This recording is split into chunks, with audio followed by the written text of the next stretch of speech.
లో విశ్వవిద్యాలయాలు ముఖ్య పాత్ర వహించినాయి. ఈ తెలంగాణ రాష్ట్రం ఏర్పడ్డాక యూనివర్సిటీల పైన గత ప్రభుత్వం నిర్లక్ష్యంగా వ్యవహరించడం వల్ల యూనివర్సిటీలలో పనిచేస్తున్నటువంటి ఉద్యోగస్తులు కానీ టీచర్లు కానీ చాలా రకాల సమస్యలు ఇక్కడ యూనివర్సిటీలలో పేరుకుపోయినాయి. గత ప్రభుత్వము యూనివర్సిటీలో పనిచేసినటువంటి కాంట్రాక్టు టీచర్లను కానీ ఉద్యోగస్తులను కానీ రెగ్యులరైజ్ చేస్తామని చెప్పేసి మాట తప్పినది. కాబట్టి ఆ ప్రభుత్వాన్ని ఓడగొట్టి ఇంట్లో కూర్చోబెట్టినారు.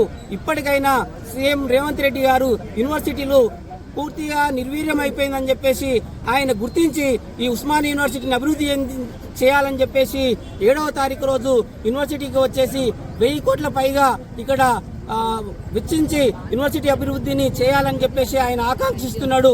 దానిలో భాగంగా యూనివర్సిటీలో పనిచేస్తున్నటువంటి కాంట్రాక్ట్ టీచర్లు కానీ రెగ్యులర్ టీచర్లు కానీ వివిధ సమస్యలు ఉన్నాయి. ఆ సమస్యలను కూడా ఖచ్చితంగా ఈ వేదిక ద్వారా ఆయన మాకు శుభవార్త చెప్తాడని మేము ఆశిస్తున్నాము. ముఖ్యంగా యూనివర్సిటీలో పనిచేస్తున్నటువంటి కాంట్రాక్టు, నాన్ టీచింగ్, అదేవిధంగా పార్ట్ టైము మరియు అవుట్ సోర్సింగ్ వాళ్ళకి